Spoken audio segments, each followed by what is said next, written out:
Hello दोस्तों, कैसे हैं आप? कैसे चल रही है आपकी पढ़ाई? I hope chemical reaction and equation का कल का जो ऑक्सीडेशन एंड रिडक्शन का पार्ट है आपने कंप्लीट देखा होगा। तो आइए आज चालू करते हैं लास्ट के फाइनल 2-3 पॉइंट्स जो है कोरोजन एंड रेंसिडिटी।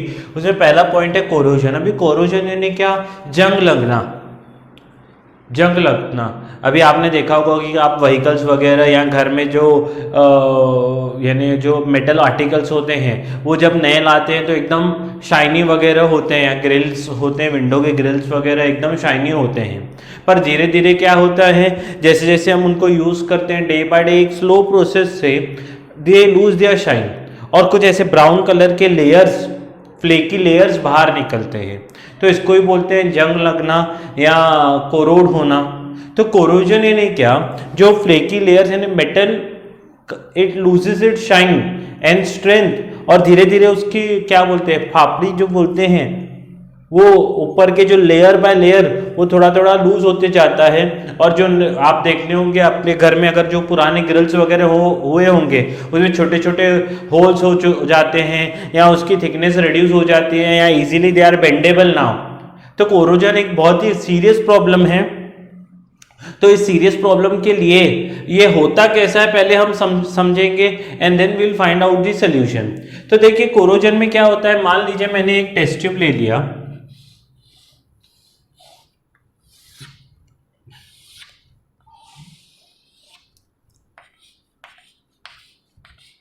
उसमें मैंने वाटर भरा, हाँ, और ऊपर ऑयल का लेयर लगा दिया। दूसरा टेस्ट ट्यूब लिया,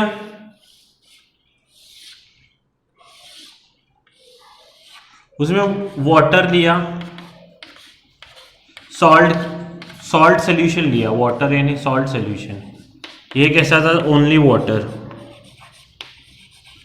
ये सॉल्ट सोल्यूशन लिया मैंने।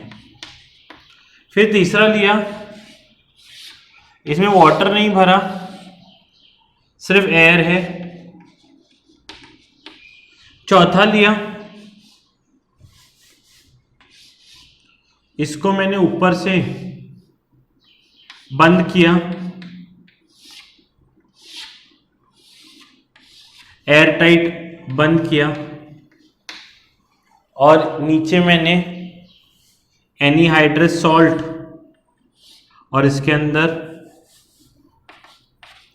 एनीहाइड्रस सॉल्ट है, ये एनीहाइड्रस सॉल्ट यानी जिसमें पानी नहीं है। और मैंने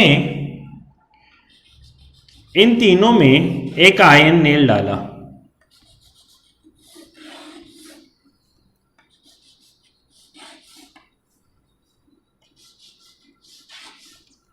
और इसको एक 4 दिन तक ऑब्जर्व किया, भाई आयन नेल किसमें कोरोड होगा। तो देखा गया कि जिसमें वाटर और ऑयल था उसमें कोरोजन नहीं हुआ, जिसमें वाटर या एयर के साथ भी कांटेक्ट है, सॉल्ट भी है, तो कोरोजन हुआ। जिसमें सिर्फ एयर के साथ कांटेक्ट है, नो कोरोजन। सॉल्ट और एयर है, इसके अंदर एयर भी था और सॉल्ट भी है, फिर भी नो कोरोजन। यानी कोरोजन तब होता है, कंडीशन क्या है कोरोजन होने की? When metal comes in contact with air plus water. Metal it comes in contact with air plus water। जब भी मेटल एयर और वाटर दोनों के कांटेक्ट में आए तो कोरोजन होता है। इसमें भी जब सॉल्ट सोल्यूशन हो, सॉल्ट प्रेजेंट हो, तो कोरोजन स्पीड अप होता है, एकदम फास्ट हो जाता है कोरोजन। समझ में आया? कोरोजन कब होता है? जब metal it comes in contact with air and water. तो इसलिए ही आप देखते होंगे कि जब बारिश का सीजन होता है तो तब कोरोजन आपको कई सारे जगह पे दिखता है। बारिश के सीजन में आपके साइकिल के लॉक्स हों या साइकिल के हैंडल वगैरह हों, वो जल्दी जल्दी कोरोड हो जाते हैं। तो corrosion first of all it occurs in presence of air and water only, air और वाटर होगा, दोनों साथ में होंगे, सिर्फ वाटर होगा सिर्फ एयर होगा तो कोरोजन नहीं होगा, एयर और वाटर दोनों होगा तो होगा, और साथ में सॉल्ट होगा तो और एडवांटेज है, एकदम फास्ट हो जाता है कोरोजन। अब ये होता क्या है, और कोरोजन मेनली जो हम पढ़ते हैं वो पढ़ते हैं in the form of rust. What is rust? It is corrosion of iron, corrosion of iron. और इसका फॉर्मूला होता है, आपको याद रखना है, बहुत बार फिल इन द ब्लैंक में पूछते हैं, Fe2O3.XH2O। ये फॉर्मूला आपको याद रखना है, ये फॉर्मूला आपको याद रखना है। इसमें होता क्या है, एक्चुअली बहुत ही कॉम्प्लिकेटेड रिएक्शन है, पर सिंपल वे में मैं बताऊं तो जो आयन रहता है Fe, सबसे पहले मेटल्स की टेंडेंसी होती है इलेक्ट्रॉन्स को लूज करना, तो सबसे पहले आयन क्या करता है, आयन Fe2+ और 2 इलेक्ट्रॉन लूज करता है। मान लीजिए किसी भी मेटल सरफेस है, उस पर एक पानी का ड्रॉप गिरा, तो सबसे पहले जो एयर के कांटेक्ट में होगा आयन, वो क्या करे, Fe will get converted to Fe2+ 2 electrons are donated। समझ में आया? ये क्या करेगा, 2 इलेक्ट्रॉन्स डोनेट कर देता है, कौन, आयन। उसके तो पहले मैंने बताया आपको Fe gets converted to Fe2+ and 2 electrons are donated।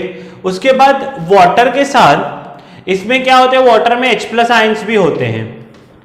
Oxygen from atmosphere plus 4 atoms of hydrogen, 4 atoms of hydrogen plus 4 electrons मिलाकर H2O मॉलिक्यूल्स, 2 H2O मॉलिक्यूल्स बनाएंगे, 2 H2O मॉलिक्यूल्स बनाते हैं। ये एक आपके लिए सुपरफिशियल रिएक्शन है, इतना डिटेल में हम लोग नहीं देखते हैं। जैसे ही ये वाटर मॉलिक्यूल्स बनते हैं, ये जो Fe है, ये 2 इलेक्ट्रॉन्स इसने एयर के साथ, इसलिए एयर और ये दोनों चाहिए रहते हैं। ये क्या करता है, एयर के साथ ये डोनेट करेगा, 2 इलेक्ट्रॉन्स एयर को डोनेट करेगा, कौन, आयन।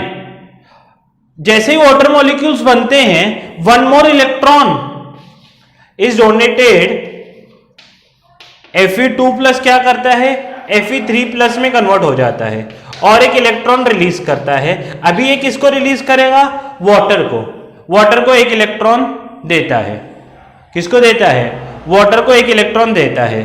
तो ये वाटर को 1 इलेक्ट्रॉन दिया इसने, तो अभी Fe3+ प्लस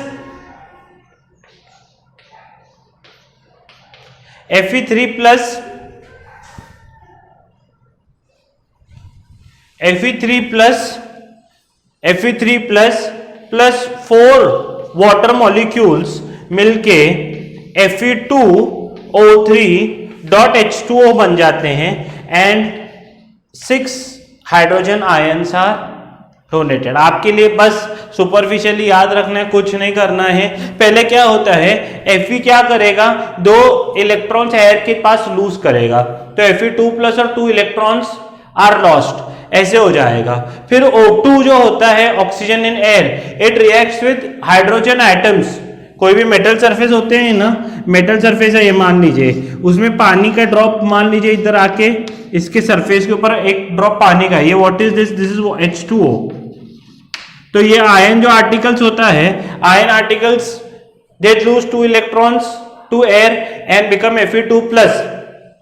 यहां से रिएक्शन स्टार्ट होती है। Oxygen in air combines with hydrogen ions and forms water molecules, देख फॉर्म वाटर मॉलिक्यूल्स। उसके बाद क्या है, Fe2+ और 1 इलेक्ट्रॉन लूज करेगा तो Fe3+ हो जाएगा।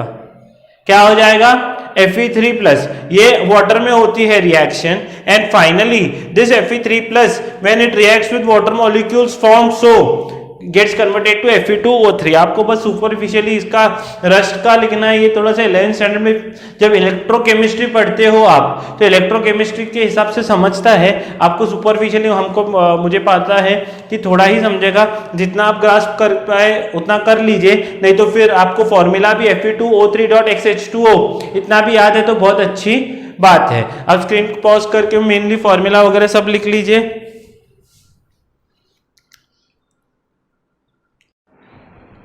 नेक्स्ट पॉइंट है rancidity. Again rancidity it is also a rancidity. देखिए कई बार आपके घर में जो लेफ्ट ओवर फूड होता है, लेफ्ट ओवर फूड,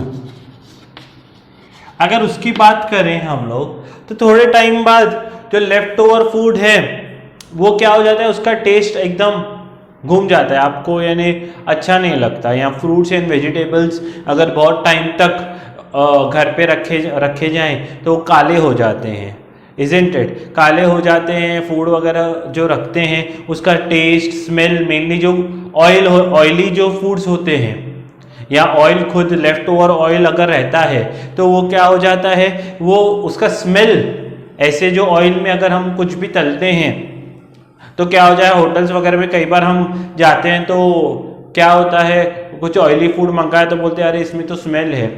ये क्या हो जाता है, ये जो कुकिंग जो फूड है अगर बहुत टाइम तक रखा जाए तो वो एयर में ऑक्सीजन के साथ रिएक्ट करता है, एयर में ऑक्सीजन के साथ रिएक्ट करता है। और जब वो एयर में ऑक्सीजन के साथ रिएक्ट करता है तो उसका स्मेल भी चेंज हो जाता है और उसका टेस्ट भी चेंज होता है। This process is known as rancidity. What is rancidity? When left over food it gets oxidised and due to which its taste and smell changes, it is known as rancidity. तो आपने कई बार left over food, सुबह का पका हुआ खाना अगर उसको अच्छी तरह से ढक के नहीं रखा हुआ है तो क्या हो जाता है, वो एकदम भी क्या हो जाता है, उसका टेस्ट और स्मेल एकदम चेंज हो जाता है। आप बाजार से जो चिप्स वगैरह खरीदते हैं तो चिप्स वगैरह खरीदते आप देखते हो कि पैकेट तो इतना बड़ा रहता है पर अंदर चिप्स कितनी रहती है, इतनी लेज वगैरह में एकदम थोड़ी सी चिप्स रहती है। क्यों? क्योंकि उसमें जो चिप्स वगैरह कुरकुरे के पैकेट्स वगैरह होते हैं उसके अंदर उसमें नाइट्रोजन गैस भरा हो जाता है क्योंकि वो एंटीऑक्सीडेंट है। तो नाइट्रोजन गैस पूरे पैकेट में होता है तो वो क्या करते हैं, एयर के साथ ऑक्सीजन के साथ रिएक्शन उसका प्रिवेंट करते हैं और रेंसिडिटी नहीं होता है, इसलिए टेस्ट वगैरह चेंज नहीं होता है। पर बाजार में जो यानी लोकल वेंडर के पास आप कई बार चिप्स लेने जाते हो तो लोकल वेंडर के पास अगर चिप्स लेने जाते हो और उनके पैकेट्स में तो नाइट्रोजन नहीं होता है, वो तो ऐसे ही बांध के देते हैं। तो कई बार आप घर आके चिप्स खाते हो तो वो जो चिप्स होते हैं यहाँ तो एकदम पूरी सॉफ्ट हो जाती है, उसका टेस्ट एकदम बिटर हो जाता है, उसका टेस्ट एकदम ही चेंज हो जाता है। तो ऐसे जो प्रोसेसेस होते हैं, हाँ, ये क्यों हुआ है टेस्ट चेंज, या चिप्स जो उसका क्या बोलते हैं कुरकुरापन चिप्स का, वो सॉफ्ट चिप्स क्यों हो जाती है? क्योंकि वो एयर के ऑक्सीजन के साथ रिएक्ट करते हैं तो उसका स्मेल और टेस्ट दोनों भी चेंज हो जाता है। इसलिए टेढ़िया घर में भी कई बार मम्मी लेफ्ट ओवर जो घी होता है वो उसको पकाती है, लेफ्ट ओवर घी को, तो पूरे घर में एक स्मेल घूमते रहती है।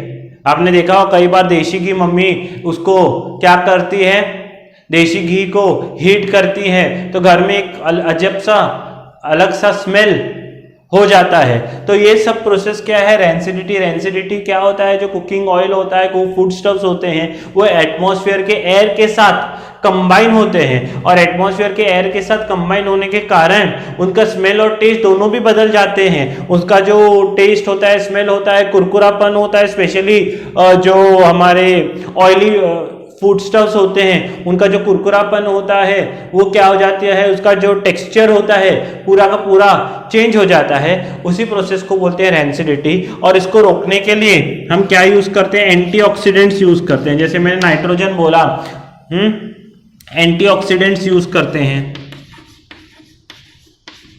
यहाँ तक पिकल्स के साथ भी होता है। पिकल्स वगैरह कभी आप खाते हो तो पिकल्स का जो थोड़ा टाइम अगर उसको एयर टाइट कंटेनर में नहीं बंद किया जाए तो पिकल कैसे ऑयल के अंदर बनाते हैं तो उसका टेस्ट चेंज हो जाता है। तो इसके लिए इसको चाहिए रहता है कि इसको एयर टाइट कंटेनर्स में बंद करें।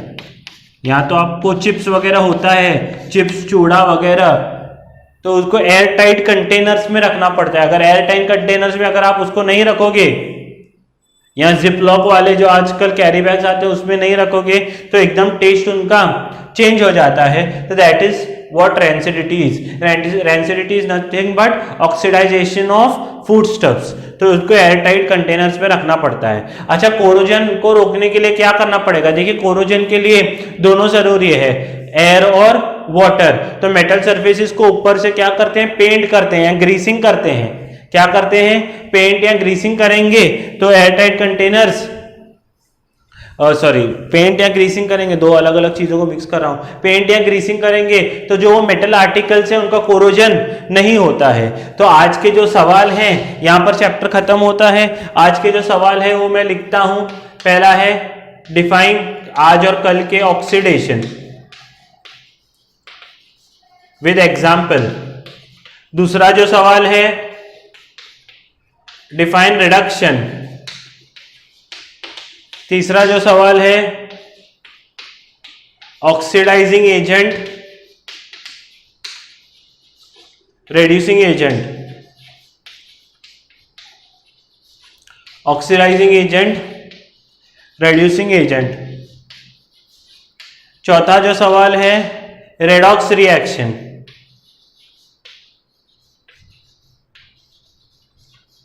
पांचवा सवाल है कोरोजन।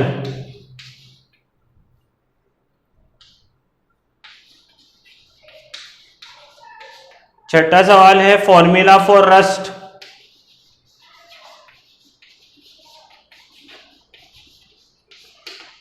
पांचवा सवाल है define rancidity.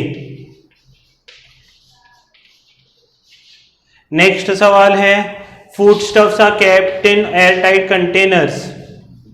Foodstuffs are kept in airtight containers.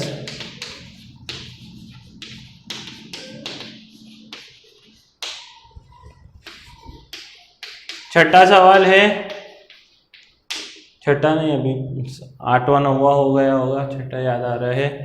Next सवाल है iron articles are painted before use.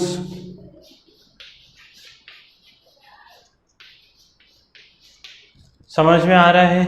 तो यहां पर जो भी सब चीजें हैं मैंने लिखाई हैं क्वेश्चंस, वो आपको करने हैं और मुझे बाद में अपडेट करना है कि ये चीजें हो गई हैं सर।